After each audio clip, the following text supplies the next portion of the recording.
Alors, bonjour à tous. Good afternoon to all. Special welcome to our students at Orchestre de la Francophonie. Un bonjour tout spécial aux membres de l'orchestre et à nos stagiaires. Aujourd'hui, la troisième édition de En Conversation. Et nous recevons le journaliste et critique Jean-Jacques Van Blasler dans une séance où seront discutés deux compositeurs qui ont joué un rôle extraordinaire dans l'histoire de la musique, Anton Bruckner et Gustav Mahler. Welcome to you all to this third edition of In Conversation. Today we will be discussing Mahler and Bruckner. Alors, nous aimerions remercier nos commanditaires. Tout d'abord, l'appui du gouvernement du Canada. We want to acknowledge the Government of Canada's support and of Emploi Québec Île de Montréal. L'OF remercie également ses commanditaires Canimex et Panorama Media. The OF wants to thank their private sponsors, Canimex and Panorama Media. L'OF remercie les fondations suivantes. The OF would like to thank the following foundation: la Fondation RBC, la Fondation Sibylla SE, le Fonds AIDA de la Fondation Jeunesse musicale du Canada et la Fondation de la famille Zeller, Zeller Family Foundation. Alors, nous vous invitons à visiter notre site web au www.orchestrefranco.com ainsi que la page Facebook et le post YouTube de l'orchestre. We welcome you on our brand new website at www.orchestrefranco.com where you can meet our musicians and learn more about our organization, as well as our Facebook page and our YouTube channel where you are probably watching this today. We also have the hashtag at OF2021. Partagez avec nous aussi vos impressions sur le hashtag #OF2021. Alors, c'est un grand bonheur aujourd'hui d'accueillir Jean-Jacques Van Blasler, critique universitaire. Jean-Jacques qui, entre autres, a collaboré à l'Université de Carleton, à l'Université de Waterloo, écrivain, critique, comme je vous le disais, au Matin, au Droit. Plus de 3500 comptes rendus de concerts, 80 articles universitaires et on m'a dit aussi un excellent chef cuisinier. Jean-Jacques, bienvenue avec nous. C'est un grand bonheur, encore une fois, cette année, d'avoir la chance de t'accueillir avec nous pour discuter de deux compositeurs dont je te sais fervent admirateur et c'est vraiment un grand bonheur de pouvoir passer ce moment avec toi. C'est un plaisir de parler avec toi, Jean-Philippe. Et je sais que ce sont deux compositeurs que tu as interprétés. Et c'est pourquoi je les ai choisis. Mais je me suis dit, quand je me suis dit, on a moins de 90 minutes, mais qu'est-ce que tu fais? Qu'est-ce que tu fais à proposer deux immenses compositeurs? Et est-ce que tu n'auras pas pu trouver un sujet plus humble?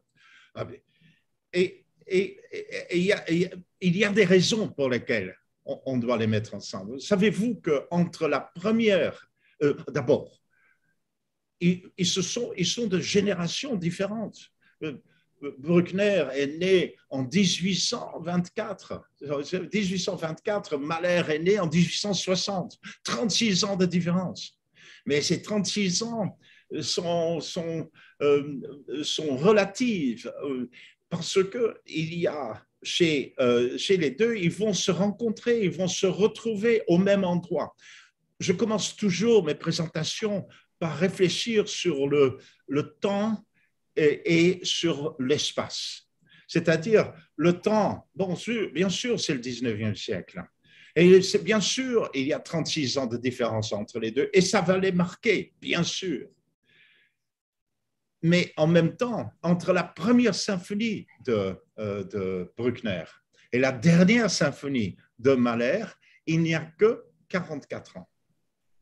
Et cela, tout en perdant mes oreillettes, et cela, c'est déjà un élément de rencontre. Et surtout, qu'ils se rencontrent à un endroit donné qui est Vienne.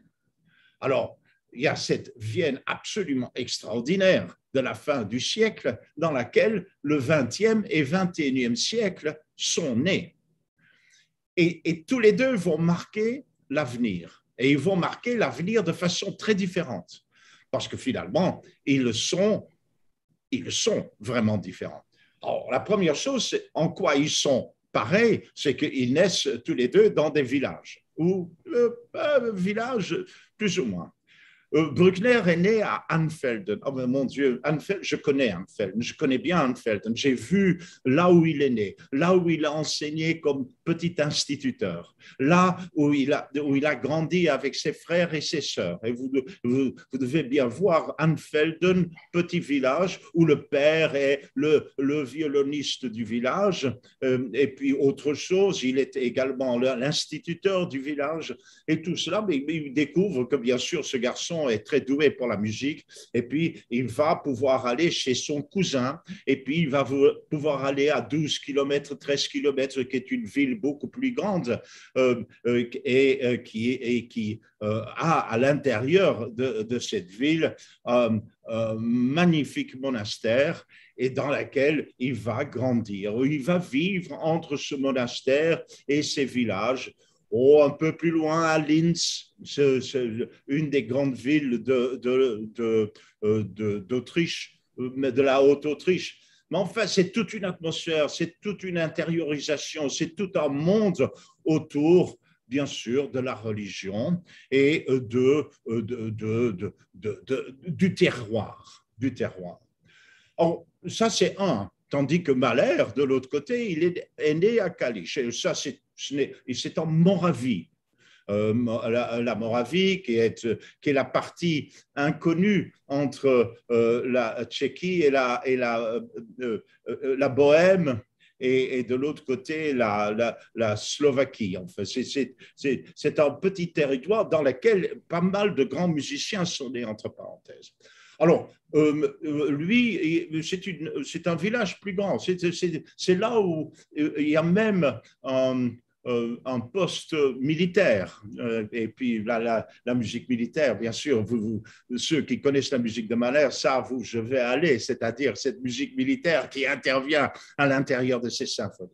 C'est-à-dire que l'environnement est à la fois pareil et quand même pas mal différent, parce que l'un, c'est quand même la Moravie, et l'autre, c'est vraiment le Blutenboden, comme on dit, hein, le côté rural, religieux, et dans lequel ce garçon candide, qui est facilement soumis au pouvoir de l'Église, bien sûr aussi, mais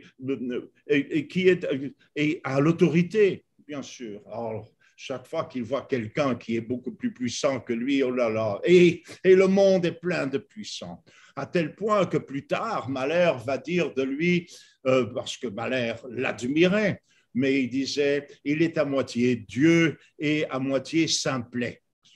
Mais ça, c'est du côté de sa hauteur intellectuelle, Mahler. Alors, de l'autre côté, Mahler, si l'un vit dans ce milieu rural, l'autre, très vite, à 15 ans, a quitté sa Moravie et qui se retrouve déjà étudiant à Vienne. Et puis à Vienne, mon Dieu, je l'ai noté quelque part pour vous, il voyage, il va voyager il va diriger quand il a 21, 22 ans, hein, un peu comme Jean-Philippe, hein, très tôt.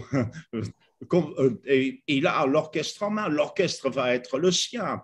Et il va voyager, il va aller à Budapest, Hambourg, il va devenir le directeur de l'orchestre de la Philharmonique de Vienne, avec laquelle il va voyager, il va diriger à Amsterdam, il va diriger un peu partout, et puis il va finir sa carrière à New York. Là, c'est l'international, c'est l'univers qui se déploie pour lui, tandis que l'autre, mon Dieu, avant qu'il soit nommé professeur en 1868 à Vienne, il aura fait 3 fois le voyage à Vienne. C'est tout. Et c'est pas loin, Vienne, de Linz et de Anfelden. Voilà, ce sont des univers qui se croisent, mais qui se retrouvent à un moment donné bien clairement à Vienne, quand en 76, c'est-à-dire 1876, il a 52 ans, Bruckner. Il y a le jeune Mahler qui aime beaucoup la musique de Bruckner. Parce que tous les deux adorent Wagner. Il faut le dire, ils adorent Wagner. Et ils vont puiser dans Wagner des choses bien différentes. Et ils vont se retrouver parce que, comme bon étudiant, Mahler renifle quand même qu'il y a là quelqu'un d'exceptionnel, un musicien exceptionnel. Il n'est pas l'étudiant de Bruckner, mais comme tous les bons étudiants, il va aller écouter une ou deux ou plusieurs conférences de Bruckner et il va lui parler. Et puis finalement, les deux s'entendent très bien et ils vont faire des promenades de là où habite Bruckner, dans Vienne, et tous les deux arrivent en même temps au cours de Bruckner. Et puis Bruckner en est à sa 3e symphonie à ce moment-là. Et puis Mahler et son ami Krzyżanowski vont aller écouter et ils trouvent ça formidable et ils continuent à applaudir tandis que la salle à Vienne déteste cette musique et puis de Bruckner et puis il y a des ululements et beaucoup de bruit pour cacher cette merveilleuse symphonie. Alors, les deux, Mahler et Krzyżanowski, vont, à la demande de Bruckner, vont écrire, vont écrire une partition pour 2 pianos. Malheureusement, cette partition est perdue. On ne l'a plus retrouvée après la guerre. Il y a beaucoup de choses qui ont disparu, bien sûr. Et ça aurait été très intéressant de voir ce qu'ils en ont fait. Et puis Bruckner, très content. Mais tout cela pour vous dire qu'il y a là 2 univers qui sont en train de se développer et qui se sont connus jusqu'au bout. Mahler va plus tard, au début du XXe siècle, il va donner de l'argent, c'est-à-dire qu'il va refuser qu'on le paye pour ses partitions chez l'éditeur pour qu'il publie les partitions des symphonies de Bruckner. Et il faut dire aussi que si Bruckner n'était pas un très grand chef d'orchestre, parce que c'est un métier atroce, et je peux le dire devant Jean-Philippe, c'est un métier tellement dur. Un chef d'orchestre un jour m'a dit « Ah, tu veux savoir ce que c'est? Voilà la bâtonnette, va !» Et pendant une répétition, et quand on a 100 ou 100 paires de yeux qui vous regardent et qui disent « On t'attend au tournant », il vaut mieux être prêt. Et puis Bruckner ne l'était pas. Ça, ce n'était pas son genre de toute façon.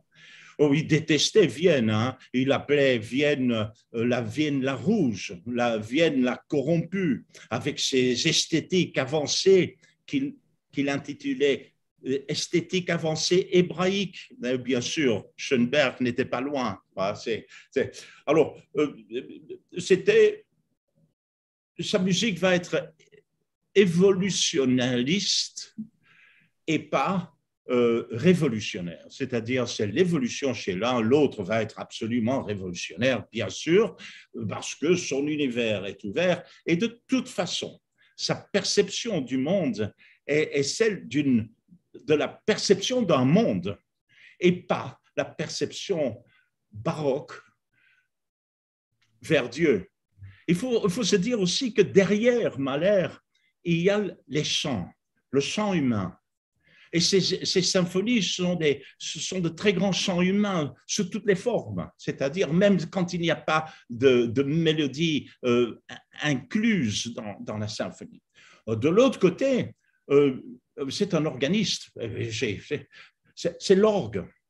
Alors, l'orgue est un merveilleux instrument dans lequel l'organiste disparaît dans tous les registres, c'est-à-dire que tout cela, et ces orgues vont vers quoi? Mais ils vont vers un point culminant.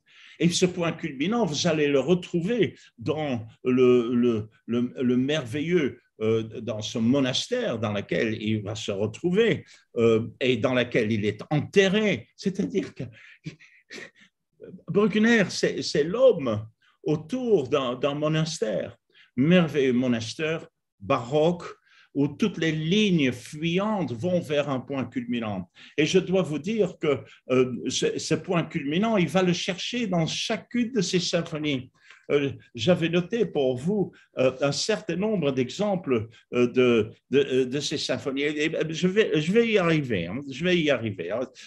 Donc, d'un côté, il y a le chant qui est la source centrale des symphonies de Mahler. Et de l'autre côté, il y a l'orgue et tous ces registres et cette musique dans immense ouverture. Je ne dis pas pesanteur et démesure, ça ce sont les clichés qui ont été autour des deux compositeurs. Non, non, parce que je vais vous faire entendre des interprétations dans lesquelles vous allez dire pesanteur, comment chez Bruckner et chez Mahler également. Ce n'est pas nécessairement la pesanteur, c'est plein d'autres choses. C'est un univers qui s'ouvre et dans lequel il y a, comme disait Mahler lui-même, même les étoiles et tout le firmament. Alors, Bruckner, à travers ces 9 symphonies, alors, important, 9 symphonies, il a écrit 2 symphonies précédentes, ce qu'il appelle la Nullte, la zéro, et la double zéro. J'ai entendu les deux à un moment donné de ma longue carrière de personnes adorant les concerts vivants. J'ai entendu les deux et puis la signature est là.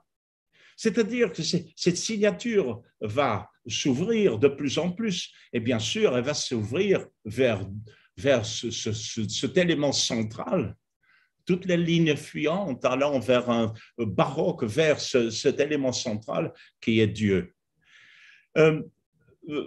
Chez Mahler, c'est tout à fait autre chose, bien sûr. Les symphonies sont des symphonies qui sont une Erlebnis, un Weltanschauung, c'est-à-dire une vision du monde. Et quelle vision du monde? Faisons un tout petit peu un pas en arrière. Quand il y a eu les classiques, là, Haydn, génie, Haydn, j'aime bien le dire chaque fois parce que plus je vieillis, plus je me dis, quel bonhomme, quel bonhomme. Ah, c'est ça. Donc, Haydn, c'est la structure de base avec 2 thèmes, un masculin, féminin clairement dessiné et une évolution positive. Chez Mozart, la thématique, le thème masculin ou féminin, quel que soit l'un ou l'autre, il y a, c'est la fête du sujet. C'est la fête du sujet. C'est le bonheur de découvrir l'autre. C'est pourquoi Mozart est tellement extraordinaire dans ses concertos et dans ses opéras. Il n'apporte rien de plus que Haydn dans ses symphonies. Arrive Beethoven et il va prendre le sujet en main et il va en faire une activité positive dans le monde, quelque chose qui est projeté vers le bon destin. Quand on arrive, et maintenant j'arrive à Mahler, j'arrive chez Mahler, mais à travers les 9 symphonies plus le début de la 10e, on a un mauvais destin. Ce n'est que 50 ou 60 ans plus tard. Mais vous savez, les sociétés avançaient aussi très vite. On se dit tous les jours oh, que toutes les choses bougent très vite aujourd'hui. Eh oui, mais vous savez, depuis la fin du XVIIIe siècle, les sociétés ont fait marche en avant et dans une certaine direction. Et pour Mahler, qui est l'équivalent de Kafka, il va dire c'est un mauvais destin. Pourquoi? Et il va le décrire à travers ces 9 symphonies et la 10e symphonie. Il va montrer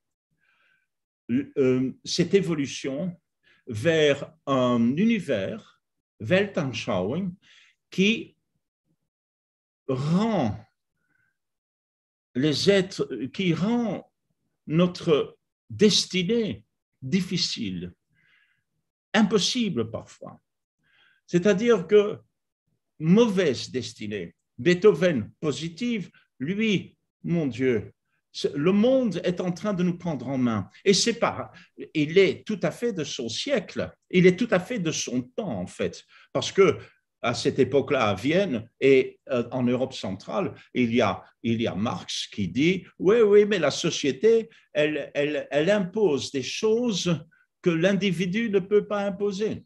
C'est-à-dire qu'il y a des qualités que le social va nous amener et qui dépassent notre solitude et notre individualité. Alors que Freud va dire « Ah oui, c'est la même chose. » C'est-à-dire, il y a des choses qui nous dépassent, mais elles nous dépassent de l'intérieur, c'est-à-dire ce côté intérieur. Alors, Mahler, il est en plein dans cette période-là. C'est-à-dire, il y a le dépassement que Kafka va si bien décrire. La nature, tous les deux adorent la nature. La nature, chez Bruckner, est nature, vraiment. Chez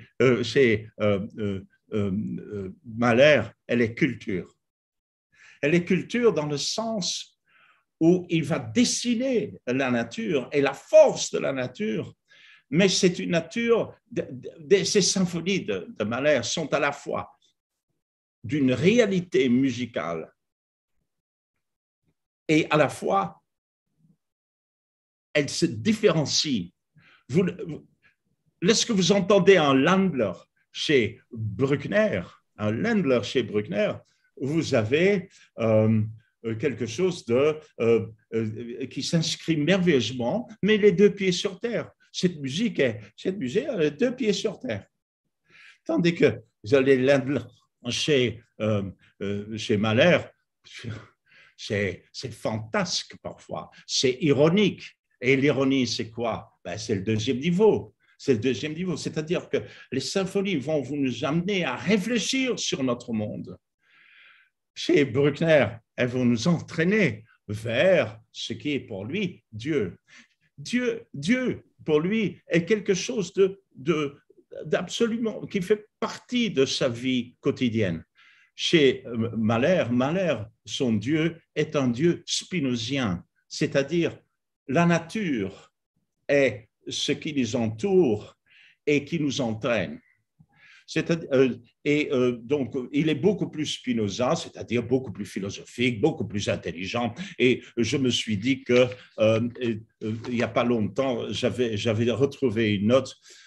Bruckner avait dit à un ami, et puis je l'ai déjà signalé d'une certaine façon, il y avait l'antisémitisme qui tenait. Il était plutôt antisémite nature aussi, mais c'était probablement chez Bruckner ce qu'il ne comprenait pas chez Mahler, c'était le côté non conformiste, l'innovateur, l'homme critique, cet esprit extrêmement rapide qui l'embêtait. Et tandis que je ne dis pas qu'il était niais, surtout cette simplicité qu'on donne à Bruckner. Il devait avoir un univers intérieur remarquablement sensible et il avait l'intelligence des paysans, vous savez, cette intelligence. Vienne pouvait bien rire de lui, mais il est quand même passé à travers tout cela. Alors, voilà un tout petit peu pour commencer. Jean-Philippe, je bavarde. Ouais. Dis-moi ce que dans quelle direction tu veux qu'on aille, parce que je peux aller dans la direction, je peux faire l'évolution des symphonies si tu veux, mais alors, je sais très bien que ça. Et alors, comme exemple de ce que je viens de donner entre le Landler et ce que et la façon dont Mahler approche certains éléments qui viennent de la nature ou qui viennent inspirés par la nature. On a un petit exemple. Luca, est-ce que tu peux envoyer pendant à peu près 30 secondes, 35 secondes, 35 seconds, et après ça, le numéro 5, oui, le numéro 5, également la même longueur. Le premier, c'est du Bruckner. Le deuxième, c'est du Mahler.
Étonnant, non? Étonnant.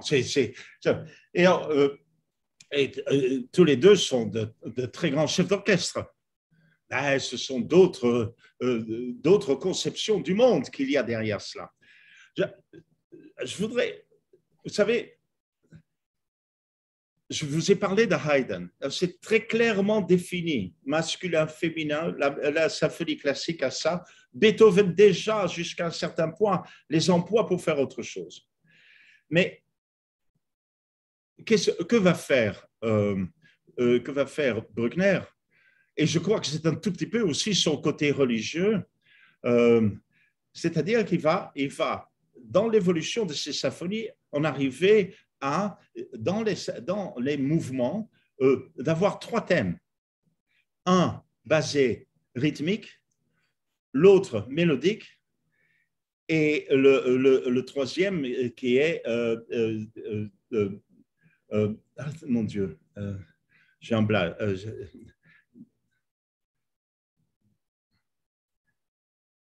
Qu'est-ce que j'ai dit? Harmonique, bien sûr. Harmonique. Trois. Il y en a trois. Alors, ces trois thèmes. Mais pourquoi trois thèmes? Ah, mais peut-être la Trinité. On ne sait jamais. Et ça transforme déjà tout le mouvement. Ça, c'est une chose. Et deuxièmement, ces unités sont aussi remplacées par des successions de tensions et de détentes. Et qui sont déterminés par des nuances, par de petits éléments qui vont faire entrer à l'intérieur, de proliférer à l'intérieur de ces thèmes. Et cette prolifération, ça vient tout droit de Franz Liszt. Pas pour rien, autre grand organiste. Et ces gens se connaissaient.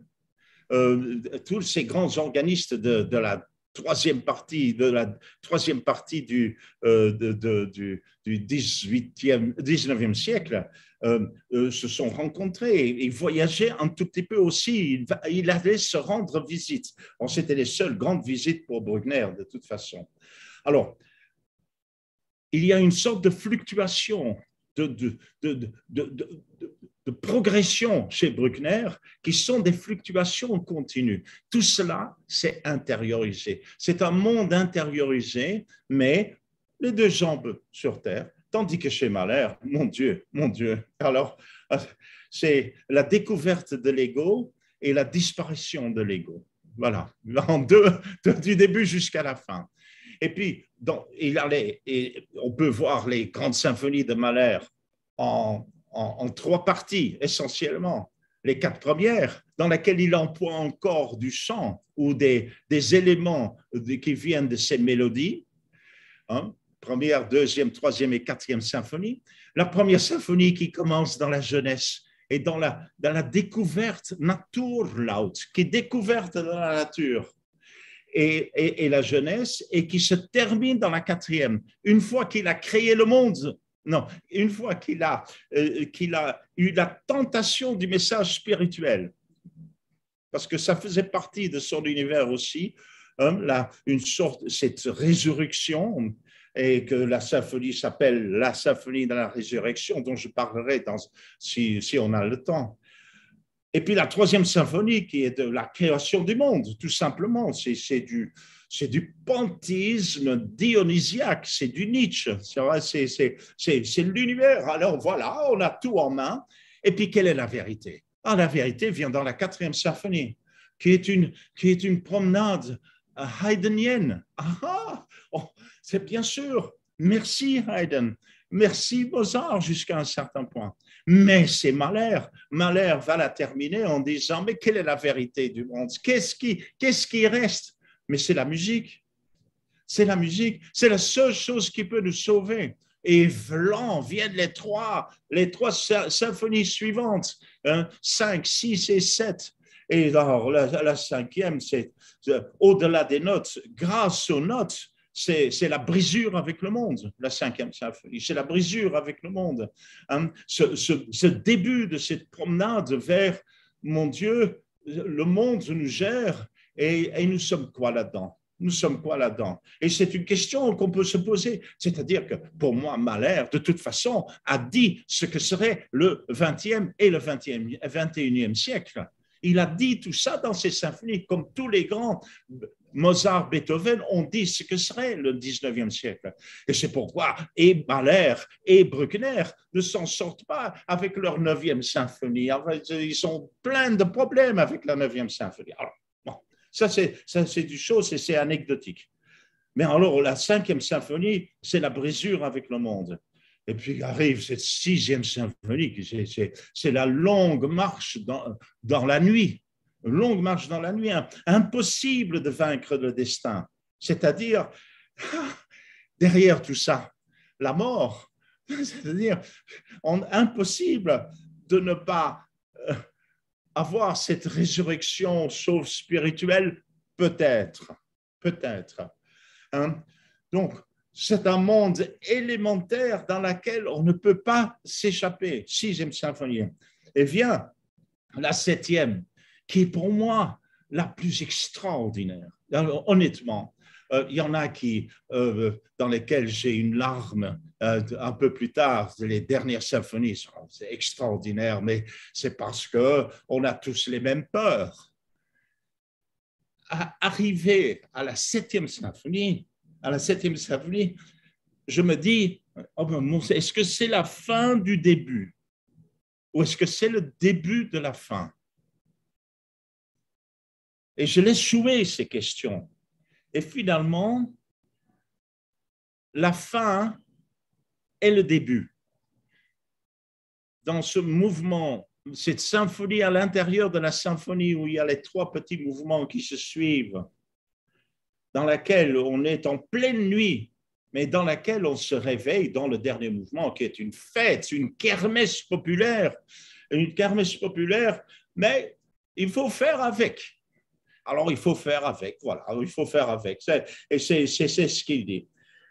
Et puis, il y a un trou là, il y a un trou, et puis il va faire sa 8e symphonie le jour où il dit, bon ben voilà, mais on va faire avec, et on va prendre un Veni Creator, et puis on va prendre un peu de Faust, et puis et on va terminer sur Das ewig Weibliche.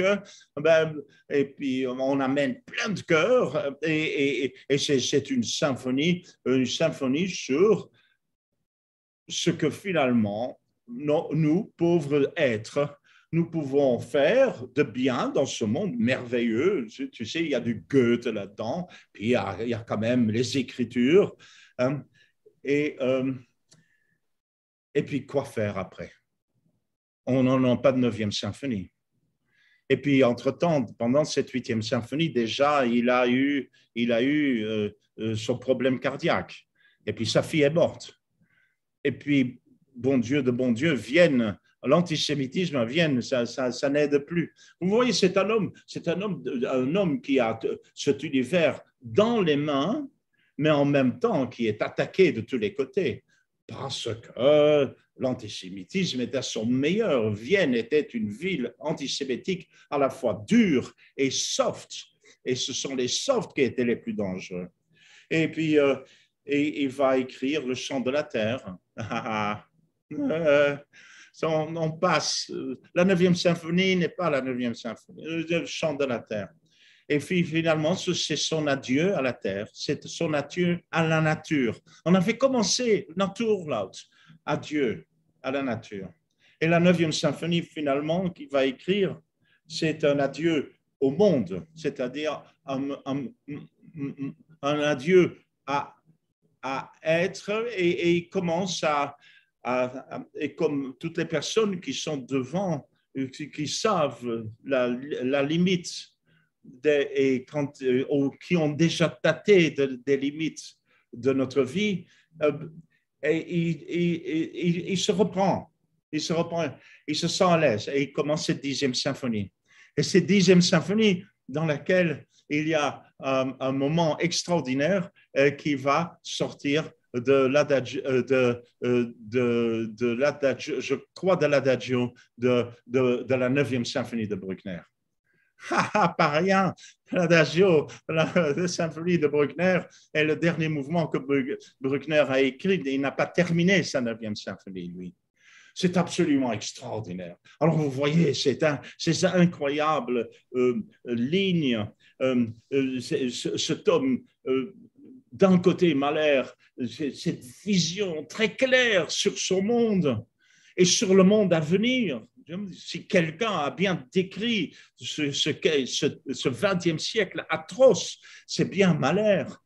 Et c'est bien le père du dernier grand symphoniste dans le sens classique, Shostakovich, qui lui ne peut employer les symphonies que pour décrire le monde et pas lui-même nécessairement. Lui, il va se décrire, il va faire son écriture personnelle intérieure dans les quatuors à cordes.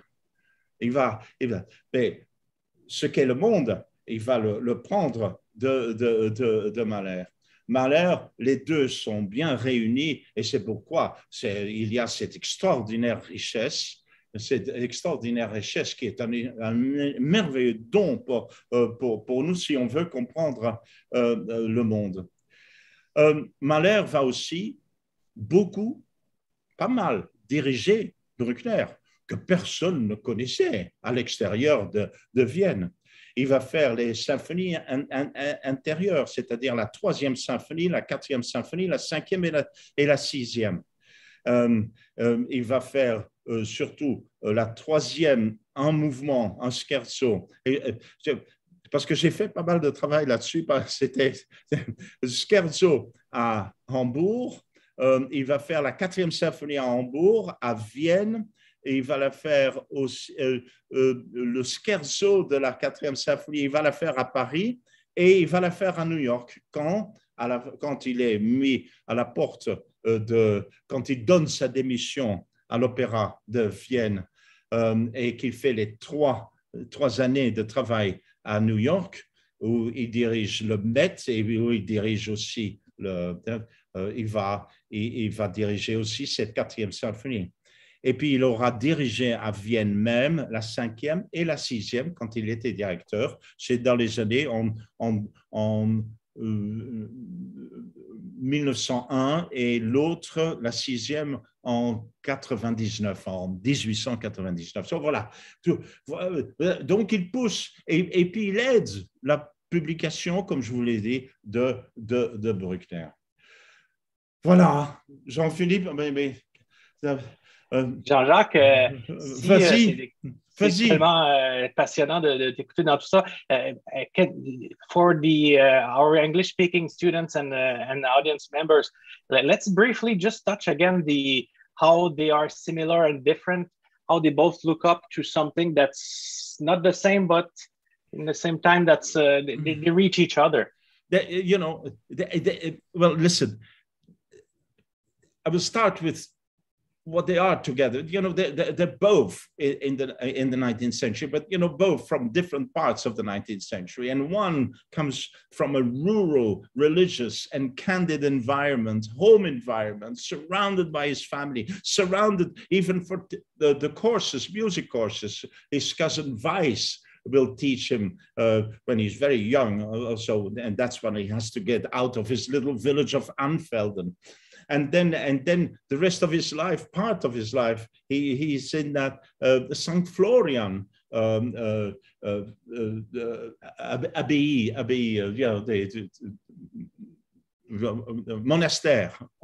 monastery, and in St. Florian Monastery, which is a wonderful. I have been 52 times to Salzburg, and each time I'm in Salzburg, I go to St. Florian.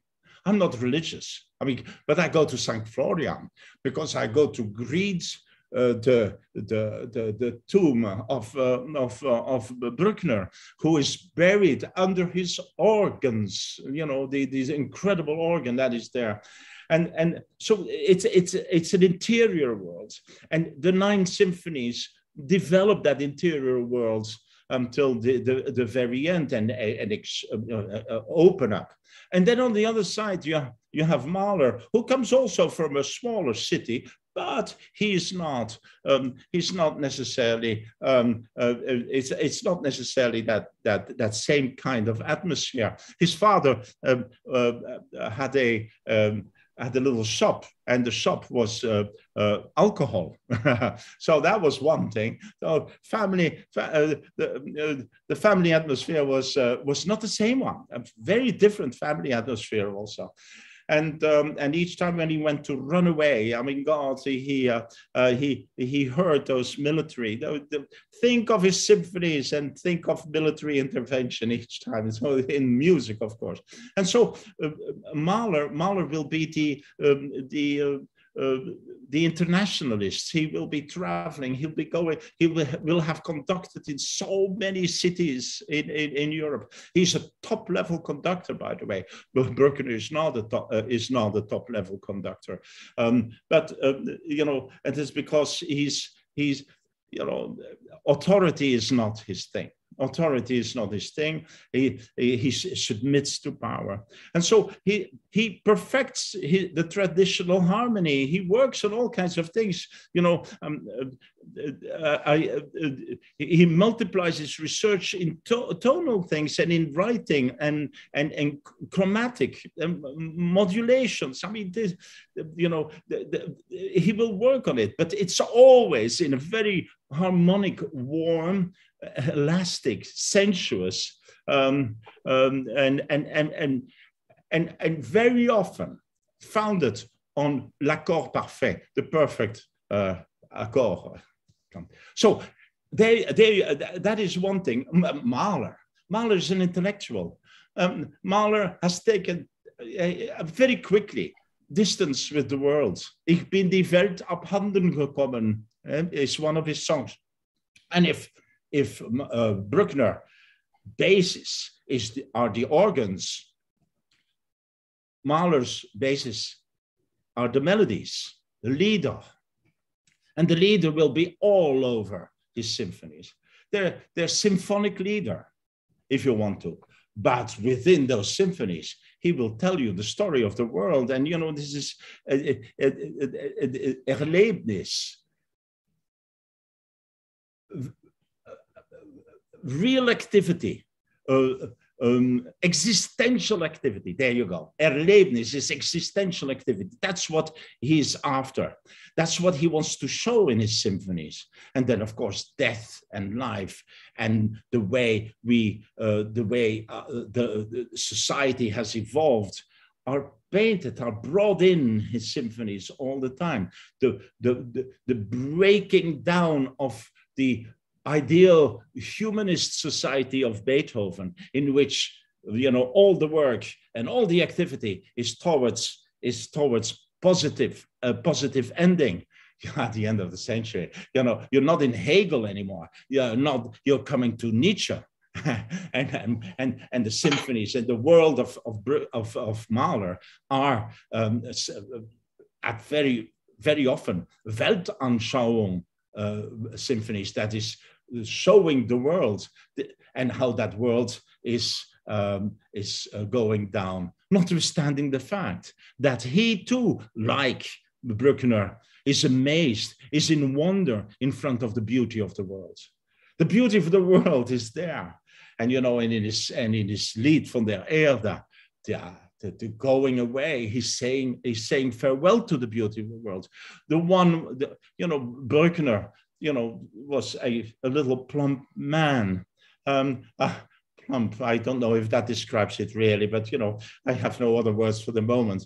Mahler was energetic, active, sports. You know, the man went into the mountains. But the mountains that carry the atmosphere of Bruckner are described at the second level. They become realer than real in his symphonies. His symphonies, and that's not me saying that, it's one of the conductors at this time that mentioned that. It's an incredible thing, you know, because it's second level very often, very second level, but it works together with the first level. And the incredible integration of first level with Mahler and second level thinking is most probably one of the greatest gifts he has given to music, and has been at the beginning of contemporary music. And everybody knows that. He's not only at the contemporary music, but he's also at the foundation of what the 20th and 21st centuries are going.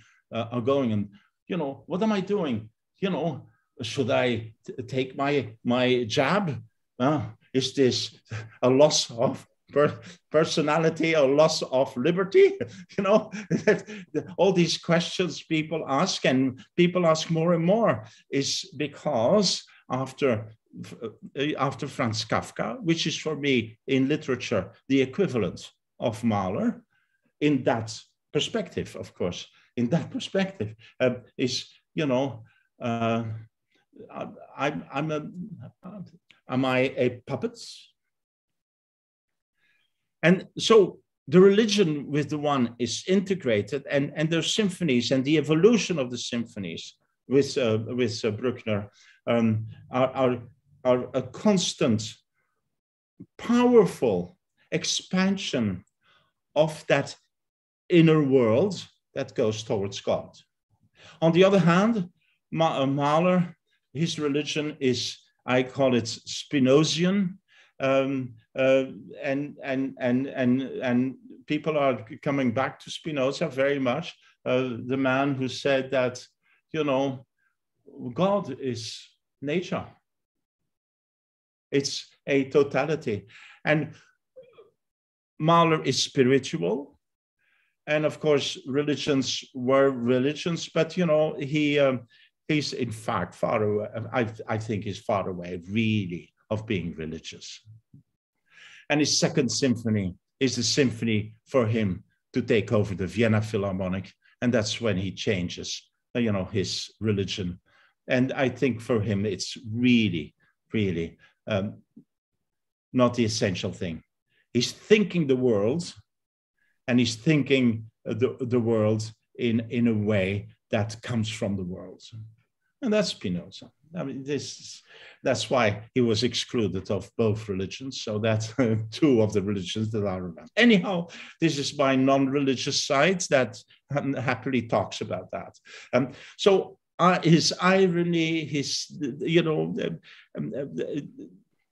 his intellectualism is absolutely present, but at the same time, he can tell you, you know, and how many people have fallen apart when listening to the Fifth Symphony. Oh my gosh, because that's where he said, it's not going well in this world. It's not going well in this world. And it's a big crisis. And it's a crisis of 3 symphonies before he gets out of it. And then he said, okay, how can we live? Oh, there are the writings. There are the wonderful philosophers. There are Faust, there are them. And then, of course, he has his heart problem. You know, Bruckner lived a long life, 72 years old, something like that, 72 years old. And Mahler was 51, 52, something like that. It was 51. There you go, 51. I mean, you know, at 51, he hasn't done half his life. I mean, today, anyhow. But some of his brothers had died of the same thing. And it's when you know that you compose the Song of the Earth and the Ninth Symphony. And when you get calmer and you know that it will happen, you start the 10th Symphony. I mean, it's an absolutely extraordinary thing. And the 10th Symphony, he builds it on elements of Bruckner's Ninth Symphony. There is an extraordinary conversation going on there. And that's what a bit I wanted to tell you today. Thank you, Jean-Jacques. Merci d'avoir partagé en anglais aussi. C'est passionnant. Quelles sont, Jean-Jacques, selon toi, les qualités principales que les deux demandent chez l'interprète? Ah, oh oui, mon Dieu de mon Dieu. Ah oui, oh, les qualités. Alors, quand j'ai écrit beaucoup d'articles et puis, comme tout le monde, on se trompe de temps en temps. Mais je ne crois pas m'être trompé quand je dis qu'il est extrêmement difficile d'être un grand brucknerien et un grand mahlérien à la fois. Je n'ai jamais entendu, mais c'est peut-être pour d'autres raisons, Karl Böhm diriger Mahler. Mais son Bruckner était absolument fabuleux. Pas lourd, vous savez, pas lourd. C'était... et j'ai un chef d'orchestre que je crois, je les ai tous entendus. J'ai entendu Karajan diriger la 8e, qui était l'avant-dernier concert avant sa mort. Et c'était... On avait commencé le concert à Salzbourg avec la mort de... la fin de Tristan, chantée par une très grande chanteuse, bien sûr. Et puis, après ça, la 8e symphonie. Et puis, c'était un extraordinaire cheminement. Mais... Et puis, j'ai entendu des chefs d'orchestre d'une nouvelle génération où dirigeait Bruckner. Et je vais vous donner quelques exemples. Et puis, d'un seul coup, on découvre dans Bruckner un côté viennois ou des éléments que je n'avais jamais entendus et qui sont dans la musique, dans la partition. J'étais chef d'orchestre d'une grande précision. Et je ne les cite pas parce que je vais vous donner des exemples. OK. On va donner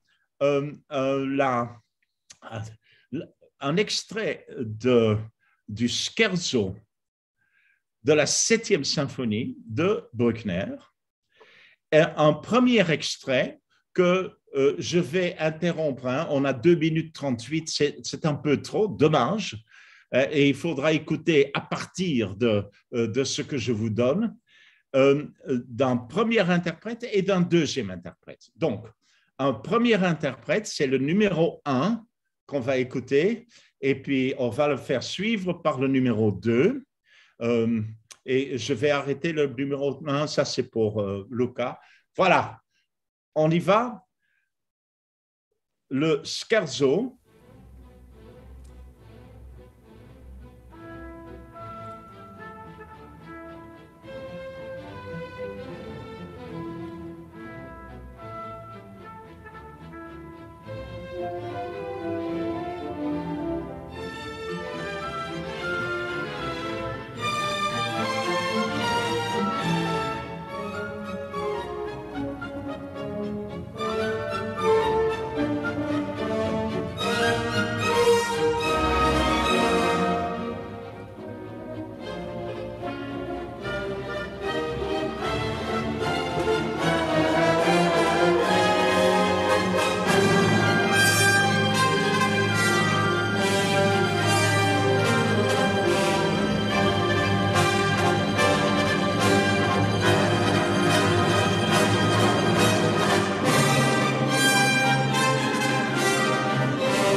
Deuxième extrait.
Bon, quelques remarques, monsieur le chef d'orchestre?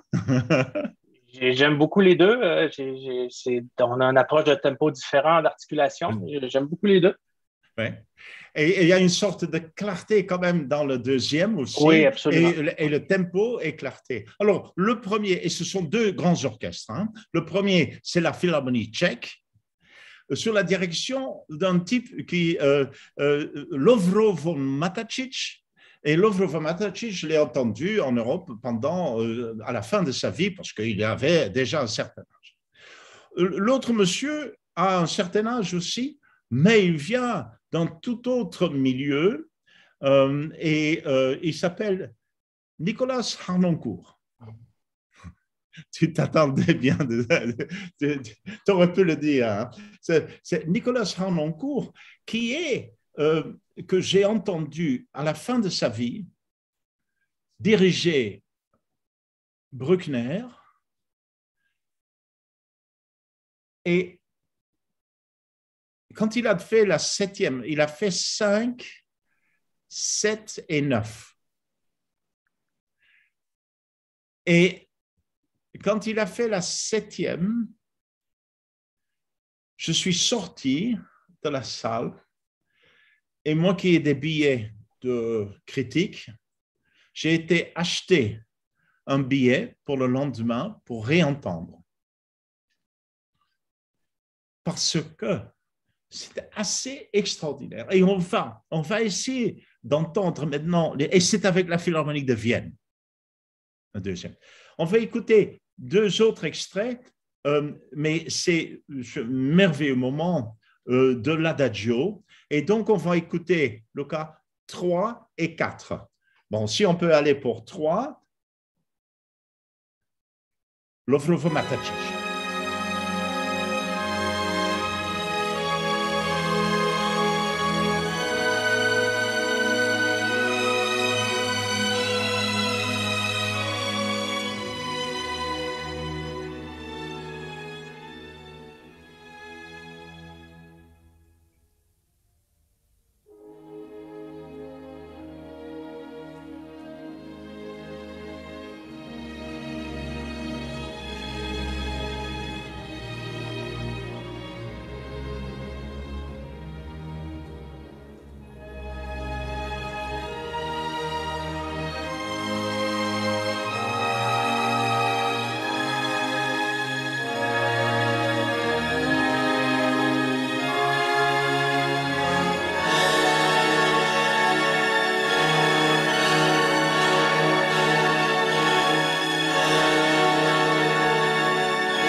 Écoutez bien.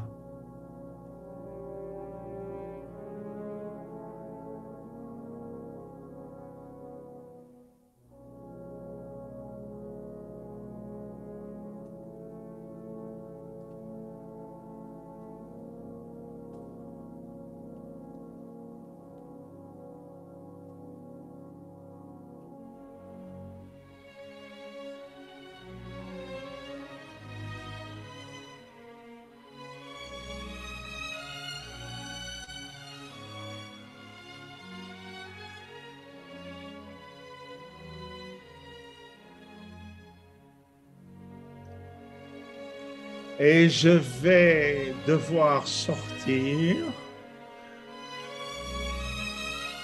Je vais me faire engueuler dans tous les sens. Mais écoutez, maintenant, Arnoncourt et Vienne.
Merci. Écoutez, quelle tendresse, quelle tendresse. Et alors tout ça, c'est plus, vous savez, on pensait à cette lourdeur, les gens parlaient de lourdeur, mais non, mais non, mais non. C'est une toute autre musique. Alors, je me dis que Mahler, quand il dirigeait, il devait diriger ça un tout petit peu plus comme Arnoncourt. Parce que il avait dirigé aussi les symphonies de Schumann. Et une des choses, et pour tous ces étudiants qui m'écoutent, ou des étudiants, si vous voulez faire un doctorat, écoutez, l'influence de Schumann sur Bruckner, allez-y, allez-y. Parce qu'il y a plein de choses que je pourrais, mais on n'est pas dans la haute technique ici pour l'instant. Mais je peux vous citer des choses, la Gogique, mon Dieu. Et dans l'orchestration, c'est beaucoup plus léger qu'on ne le croit. Alors, j'ai entendu la même chose avec Mariss Jansons. Alors, on va dire Mariss Jansons, le grand spécialiste de Mahler, parce que là, j'ai entendu 8 des symphonies de Mahler avec Jansons. Et je dois dire, je pourrais parler pendant des heures là-dessus. Mais j'ai entendu la 6e de Bruckner par lui. Et je suis sorti, j'étais complètement bouleversé dans le sens, j'avais jamais entendu ça. C'était d'une tempi, élevé, clarté absolue. Et je me suis dit, mais je pensais à Mahler aussi. Pensais à Mahler aussi. Et ce n'est pas la même chose. Alors que Mahler, le Mahler de Jansons était aux antipodes du Mahler de Bernstein. Mais j'ai appris Mahler par Bernstein et la deuxième symphonie, ma première, vous imaginez, aux répétitions avec Bernstein pour la deuxième symphonie et puis l'enregistrement avec le London Symphony Orchestra, qui est probablement une des meilleurs enregistrements. Alors, de toute façon, voilà. Maintenant, je vais un peu pas dans tous les sens, c'est une réponse. Et il y a des façons de le jouer différemment. Elle est beaucoup plus romantique, bien sûr, avec Lovrovo Matačić, qui ne dirigeait pas Mahler. Il ne dirigeait pas Mahler parce qu'il avait été du côté des nazis pendant la guerre aussi. Alors, c'est une autre affaire. Mais très difficile. Harnoncourt et Mahler, jamais entendu. Je ne crois pas qu'il ait joué. Karajan a fait un festival Mahler, Pfingstenfestspiele, où j'ai assisté à celui-là. Et il n'a pas jamais fait, je ne crois pas qu'il ait jamais fait 1, 2, 3. Mais la quatrième, il a fait, mais 5e, 6e et le chant de la terre. Mais pas la 9e, je ne sais pas, de toute façon. Je ne sais pas s'il a fait la 9e. Alors, vous voyez, chacun choisissait s'il n'était pas tout à fait convaincu de l'œuvre même ou d'eux-mêmes. Très difficile, très difficile.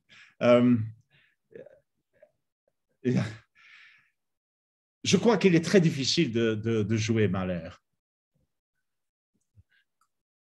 Quand on n'a pas cette acuité de l'impossible. Ah. J'ai encore un exemple. Et on va prendre un Mahler.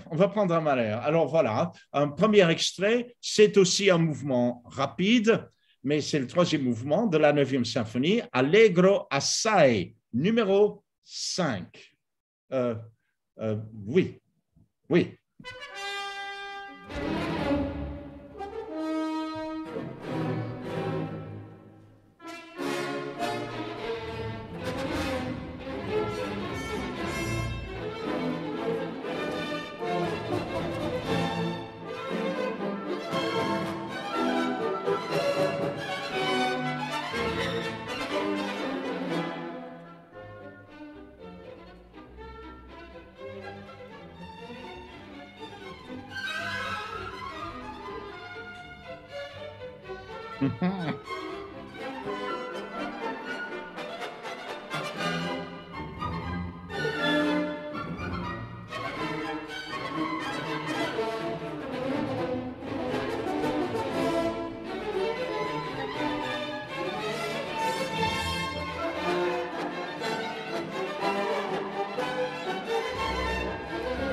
OK. Deuxième exemple. Deuxième orchestre, deuxième chef d'orchestre.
OK. Bon, allez. Deux orchestres allemands. Deux très grands. Les deux meilleurs orchestres allemands. Donc, le premier, c'est la Philharmonique de Berlin, sous la direction de Bernstein. Il n'en a pas fait beaucoup avec Berlin, mais il a fait la 9e symphonie inoubliable. Et il y a tout chez lui, mais il y a aussi cette incroyable pulsion. Le deuxième, c'est l'orchestre de la radio bavaroise. Magnifique orchestre. Avec un chef d'orchestre que j'ai énormément aimé, que j'ai entendu que 2 fois dans ma vie, qui s'appelait Raphaël Kubelik. Et Raphaël Kubelik a fait toutes les symphonies de Mahler. Et je ne crois pas qu'il ait jamais fait Bruckner. Je ne suis pas sûr, mais il se peut. Mais ces enregistrements sont surtout celles de Mahler. Et alors, vous avez deux univers dans lesquels l'univers de Kubelik, Kubelik est plus rapide que Bernstein. Vous savez que toute la symphonie chez Bernstein, 82 minutes, Kubelik, 77 minutes. Ça, comme dit l'autre, ça fait une bonne pause. Hein? 77. Je crois qu'il a quand même coupé un tout petit peu dans le tout dernier mouvement, dans l'Adagissimo. Et je crois qu'il a coupé un tout petit peu aussi. De toute façon, voilà, Kubelik, Bernstein. Et le Kubelik est plus satirique, et plus cassant, quasiment. Parce que chez Bernstein, il y a cette chaleur humaine qui transparaît. Et à cette époque-là, l'orchestre bavarois était un orchestre je crois, qui jouait avec Colin Davis. Donc, le directeur musical était Colin Davis. Donc, il faut prendre tout ça en compte. Et c'est ce qu'on avait fait l'année passée dans nos discussions. Alors, voilà. Alors, je ne vais pas faire le dernier exemple parce qu'il y a peut-être quelques questions qui restent. Are there questions? Absolument. J'invite les gens qui nous écoutent, nos étudiants via Zoom, our students via Zoom et le public sur YouTube en direct. Vous pouvez nous envoyer vos questions. Ça va nous faire plaisir d'y répondre.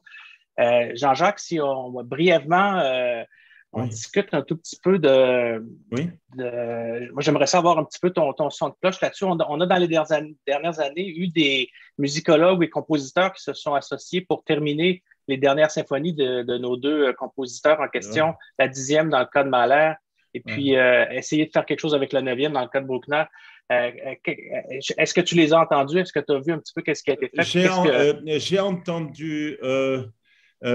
entendu les deux. Je ne les connais pas très bien. Hein? Donc, ma réponse, c'est celle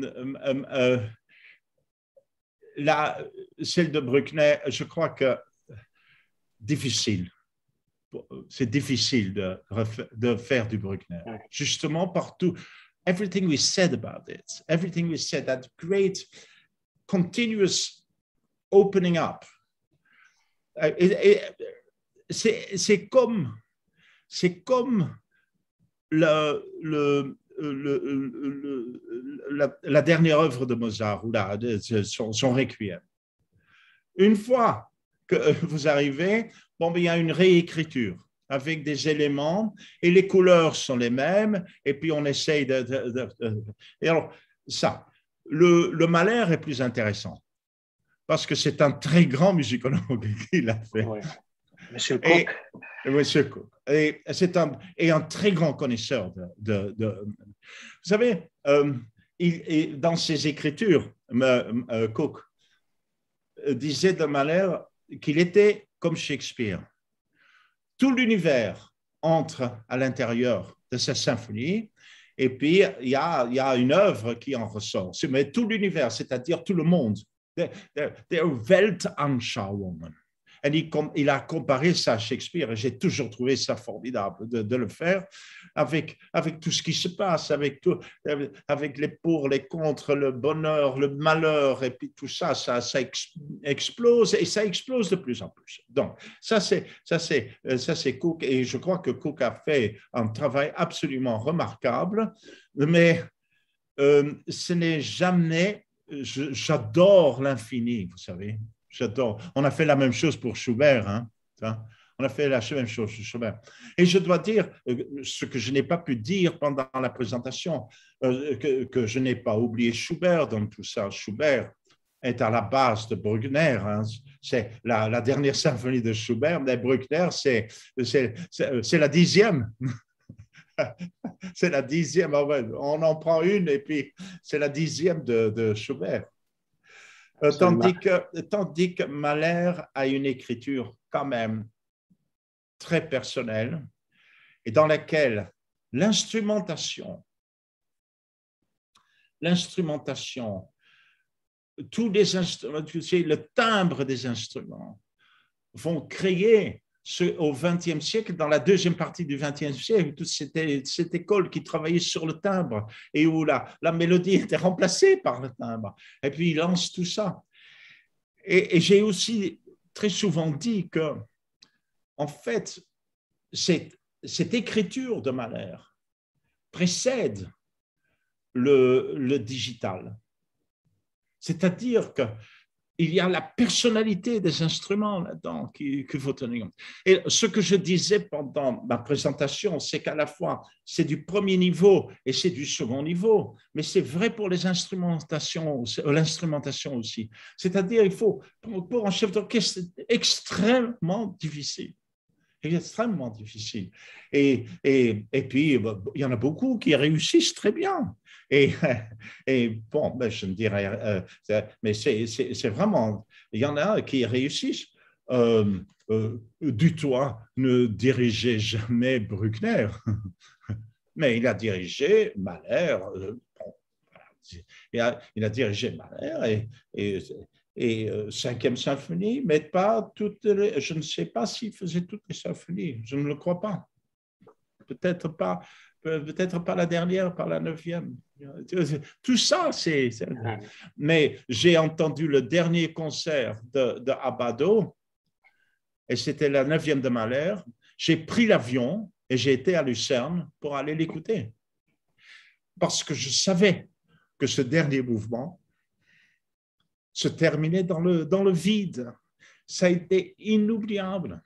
Inoubliable. Là où la musique rencontre le silence. Et c'est très difficile. C'est extrêmement difficile. Alors, d'un côté, il y a l'autre.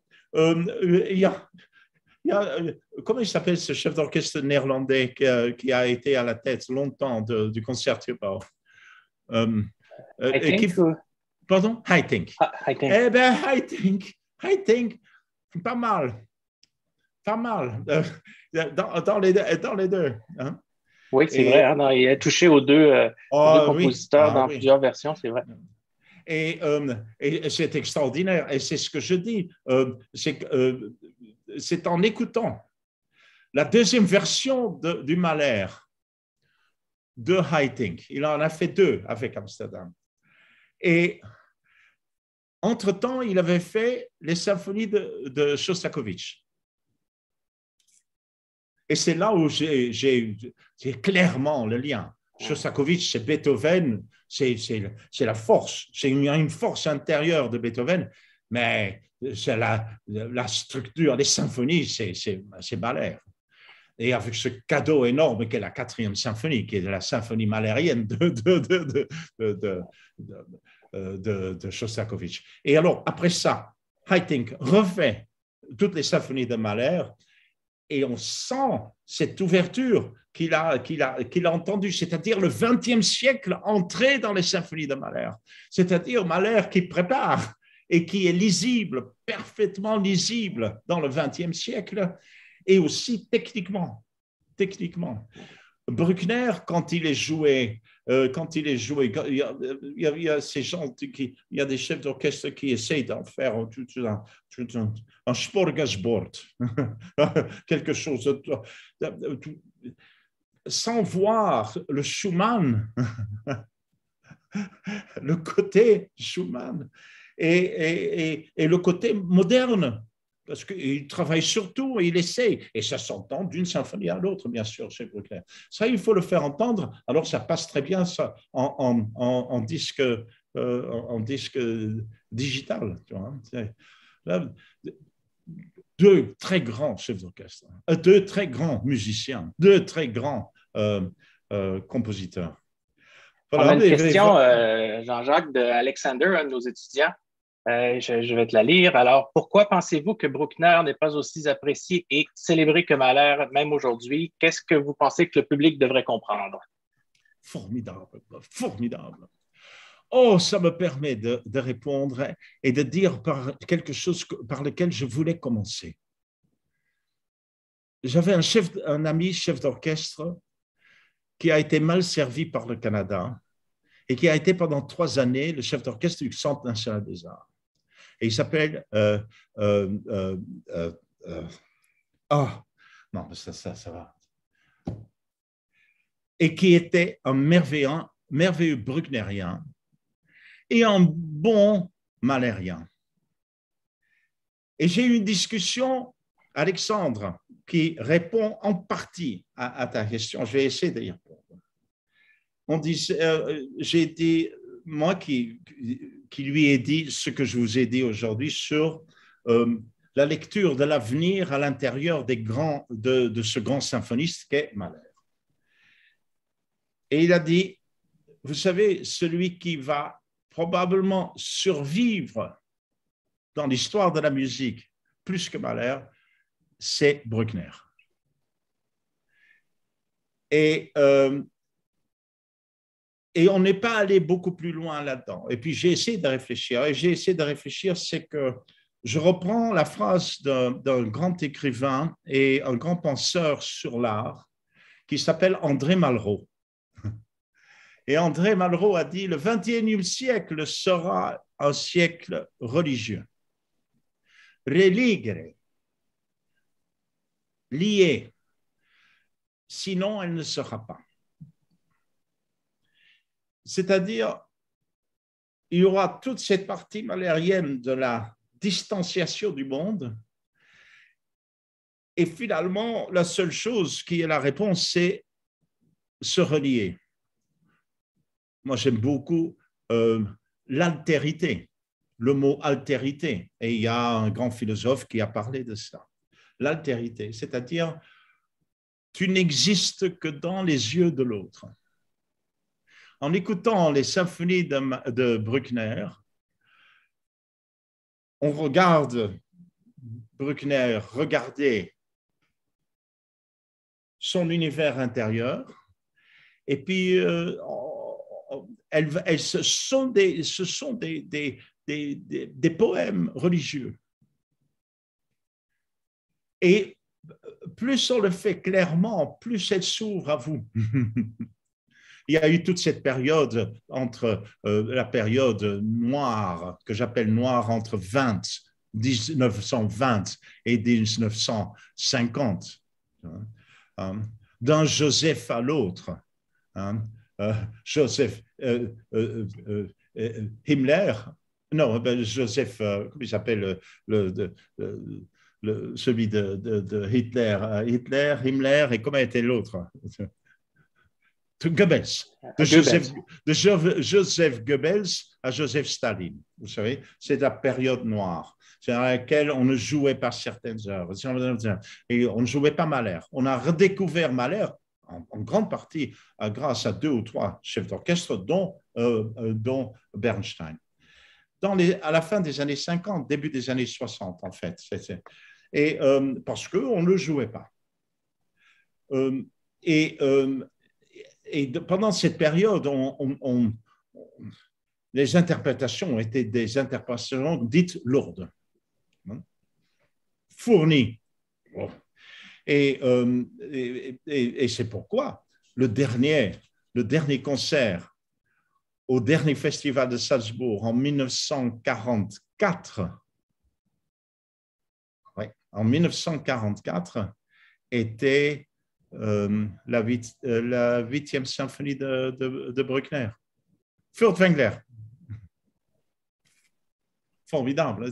Et donc, tout ça, c'est une malinterprétation, c'est l'histoire qui reprend ces hommes importants, extrêmement importants, parce qu'ils portent en eux toute une histoire et au-delà de l'histoire. Alors, Alexandre, on l'entend moins. Je crois que il est là aussi pour l'avenir. Et c'est la réponse de Gabriel Schmoa, qui était le chef d'orchestre dont je cherchais le nom tout à l'heure, et qui malheureusement est décédé il y a quelques mois. Merci beaucoup, Jean-Jacques. C'est toujours, moi, étant donné que j'ai un léger favoritisme vers Bruckner, j'aime toujours quand on parle d'avenir et de qu'est-ce que sa musique va être pour nous dans le futur. Absolument. Et je dois dire que j'aime beaucoup, j'ai entendu au moins un Bruckner de toi et c'était formidable. J'ai dit, quel est cet orchestre? C'était ton orchestre. C'est le temps qu'on a aujourd'hui, Jean-Jacques, parce que comme d'habitude, on te gardera avec nous toute la journée. C'est un bonheur de t'entendre parler de tout ça et de découvrir avec toi tellement de facettes et de détails tellement importants aussi de pouvoir les situer dans le temps aussi bien que tu le fais. Donc, c'est un grand merci. Jean-Jacques, huge thank you for generously spending that time with us today. It's always a pleasure to learn with you and to share those moments. Un immense merci encore. Merci à tous ceux qui nous ont écoutés sur le YouTube Live ainsi qu'à nos étudiants via Zoom. Et avant de vous laisser, l'orchestre aimerait à nouveau reconnaître l'appui du gouvernement du Canada et de Emploi Québec Île de Montréal. Nous aimerions également remercier nos commanditaires privés, Canimex et Panorama Média, ainsi que les fondations RBC, la Fondation Sibilla SE, le Fonds AIDA de la Fondation des Jeunesses musicales du Canada et la Fondation de la famille Zeller. Un grand merci de vous être rejoints à nous, d'avoir passé ce moment avec nous dans cette série en discussion. Jean-Jacques, encore une fois, merci. Au plaisir de se reparler bientôt, de passer du temps ensemble. Oui. Et puis, du fond du cœur de tous nous à l'orchestre, un grand merci encore. Bonne journée à tous.